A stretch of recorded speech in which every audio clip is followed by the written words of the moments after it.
ಇವತ್ತು ಜೈ ಕನ್ನಡ ಸೇನೆ ವತಿಯಿಂದ DC ಮುಖಾಂತರ ಮಾನ್ಯ ಮುಖ್ಯಮಂತ್ರಿಯವರಿಗೆ ಮನವಿ ಸಲ್ಲಿಸಿದ್ವಿ. ಇವತ್ತು ಏನಪ್ಪ ಅಂದ್ರೆ ಇವತ್ತು ರೈತರು ಕಂಗಾಲಾಗಿದ್ದಾರೆ. ಯಾಕೆ ಕಲ್ಯಾಣ ಕರ್ನಾಟಕದಾಗ ಅಂದ್ರೆ ಪ್ರದೇಶ ಏನನ್ನೋದು ಇದು ಪ್ರದೇಶ ಏನಪ್ಪ ಅಂದ್ರೆ ಬರಗಾಲ ಪ್ರದೇಶ ಅಂತ ಘೋಷಣೆ ಮಾಡಿದ್ದಾರೆ. ಅದಕ್ಕೆ ಕಲಬುರಗಿ ನಗರದಾಗಪ್ಪ ಅಂದ್ರೆ ಏನಂತಾರೆ ಇವು ಚಿಂಚೋಳಿ ಅಲ್ಲಿ ಪ್ರದೇಶ ಅಲ್ಲಿ ಭೀ ಒಂದು ಹಾನಿಕರ ಆಗಿದೆ ಪರಿಹಾರ ಅದು. ಮತ್ತು ಕಾಳಿಗೆದಾಗ ಭೀ ಆಗಿದೆ, ಮತ್ತು ಯಡ್ರಾಮಿ ತಾಲೂಕಿದಾಗ ಭೀ ಆಗಿದೆ, ಮತ್ತು ಜೋರಿಗೆ ತಾಲೂಕದಾಗ ಭೀ ಆಗಿದೆ. ಸುತ್ತಮುತ್ತ ಹೈದ್ರಾಬಾದ್ ಕರ್ನಾಟಕದಾಗ ಸುತ್ತಮುತ್ತ ಏನು ರೈತರಿಗೆ ಭಾಳ ಅನ್ಯಾಯ ಆಗಿದೆ. ಮತ್ತು ಅದಕ್ಕೂ ರೈತರ ಪರಿಹಾರ ಒಟ್ಟು ಅಂದ್ರೆ ನಾವು ಒಂದು ಪ್ರತಿ ಎಕರೆಗೆ 50,000 ರೂಪಾಯಿ ಕೊಡ್ಬೇಕಂತ ಸರ್ಕಾರಕ್ಕೆ ಒತ್ತಾಯ ಮಾಡಿದ್ವಿ. ಅದಕ್ಕೂ ಏನಪ್ಪ ಅಂದ್ರೆ ಈ ಬರ್ತಕ್ಕಂಥ ದಿನಗಳ ಏನು ಘೋಷಣೆ ಮಾಡಬೇಕು ಏನು ಮುಖ್ಯಮಂತ್ರಿ ಅವರೇ, ಅದಕ್ಕೂ ಸಾಲ ಮನ್ನಾ ಮಾಡ್ಬೇಕಂತ ಕೇಸಿ ನಮ್ಮ ಏನು ಸಂಘಟನೆ ವತಿಯಿಂದ ಹೇಳಕತ್ತೀವಿ. ಅದು ಏನಪ್ಪ ಅಂದ್ರೆ ಬರಗಾಲ ಕಣ್ಣೀರು ಒರೆಸ್ಬೇಕಪ್ಪ ಅಂದ್ರೆ ರೈತರದ್ದು ಕಣ್ಣೀರು ಒರೆಸ್ಬೇಕಪ್ಪ ಅಂದ್ರೆ ಸರ್ಕಾರ ಇದು ಕೂಡಲೇ ಎಚ್ಚರಿಕೆ ತಗೊಂಡು ಇದು ಸರ್ಕಾರ ಏನಪ್ಪ ಅಂದ್ರೆ ಸಾಲ ಮನ್ನಾ ಮಾಡಬೇಕು, ಪ್ರತಿ ಎಕರೆಗೆ 50,000 ರೂಪಾಯಿ ಕೊಡಬೇಕು. ಮತ್ತು ಏನಪ್ಪ ಅಂದ್ರೆ ಇವತ್ತು ಪ್ರದರ್ಶನ ಅಂದರೆ ಎಲ್ಲಿ ನೋಡಿದ್ರು ಬರೀ ಬರಗಾಲ ಘೋಷಣೆ ಅದ. ಯಾಕಂದ್ರೆ ಪ್ರತಿ ವರ್ಷ ಅಂತ ಯಾವಾಗಲೂ ಈಗ ಅಂತಿಲ್ಲ, ಯಾವಾಗಲೂ ಬಂದಾಗ ಬರಗಾಲದೇ ಎದ್ದಿದೆ ಕಲಬುರಗಿದಾಗ.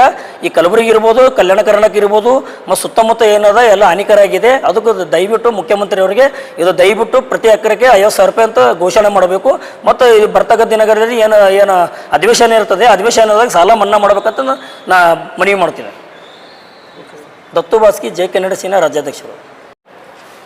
ಇವತ್ತು ದಿನ ಅಂದರೆ ಜೈ ಕನ್ನಡಿಗರ ಸೇನೆ ಕಲಬುರಗಿ ಜಿಲ್ಲಾ ಘಟಕದಿಂದ ಸನ್ಮಾನ್ಯ ಶ್ರೀ DK ಶಿವಕುಮಾರ್ ಮಾನ್ಯ ಮುಖ್ಯಮಂತ್ರಿ ಕರ್ನಾಟಕ ಸರ್ಕಾರ ನಾವೇನು ಆಗ್ರಹ ಮಾಡ್ತೀವಿ ಅಂದರೆ ಕಲ್ಯಾಣ ಕರ್ನಾಟಕ ಭಾಗದಲ್ಲಿ ಸುಮಾರು ಈಗಾಗಲೇ ಬೆಳೆ ಸಂಪೂರ್ಣ ಹಾನಿಯಾಗಿದ್ದು, ಕಡಲೆ ಮತ್ತು ಹತ್ತಿ, ತೊಗರಿ ಇನ್ನಿತರ ಬೆಳೆಗಳ ಹಾನಿಯಾಗಿದ್ದು, ಕೂಡಲೇ ಪ್ರತಿ ಎಕರೆಗೆ 50,000 ರೂಪಾಯಿನ ಸರ್ಕಾರ ಪರಿಹಾರ ಧನವನ್ನು ಮಂಜೂರು ಮಾಡಬೇಕಾಗಿ ನಾವು ಇವತ್ತು ದಿನ ನಾವು ಜಿಲ್ಲಾಧಿಕಾರಿ ಮುಖಾಂತರ ಮಾನ್ಯ ಮುಖ್ಯಮಂತ್ರಿಗಳಿಗೆ ನಾವು ಮನವಿ ಪತ್ರ ಸಲ್ಲಿಸಿದ್ದೆವು.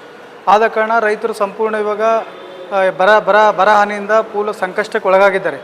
ರೈತರು ಕಣ್ಣೀರು ಹಾಕ್ತಾ ಇದ್ದಾರೆ. ಅದ್ರಿಗೋಸ್ಕರ ನಾವು ಜೈ ಕನ್ನಡಿಗರ ಸೇನೆ ವತಿಯಿಂದ ಏನು ಮಾಡಬೇಕಪ್ಪ ಅಂದರೆ ನಾವು ಜಿಲ್ಲಾಧಿಕಾರಿ ಮುಖಾಂತರ ಮುಖ್ಯಮಂತ್ರಿಗಳಿಗೆ ನಾವು ಮನವಿ ಸಲ್ಲಿಸಿದ್ದೆವು. ಕೂಡಲೇ ರೈತರ ಕಣ್ಣೀರು ಒರೆಸುವಂಥ ಕೆಲಸ ರಾಜ್ಯ ಸರ್ಕಾರ ಮಾಡಬೇಕು. ಪ್ರತಿ ಎಕರೆಗೆ 50,000 ರೂಪಾಯಿ ಪರಿಹಾರ ನೀಡಬೇಕೆಂದು ನಾವು ಈ ಸಂಘಟನೆ ವತಿಯಿಂದ ನಾವು ಮುಖ್ಯಮಂತ್ರಿಗಳಿಗೆ ಒತ್ತಾಯ ಮಾಡ್ತಿದ್ದೇವೆ.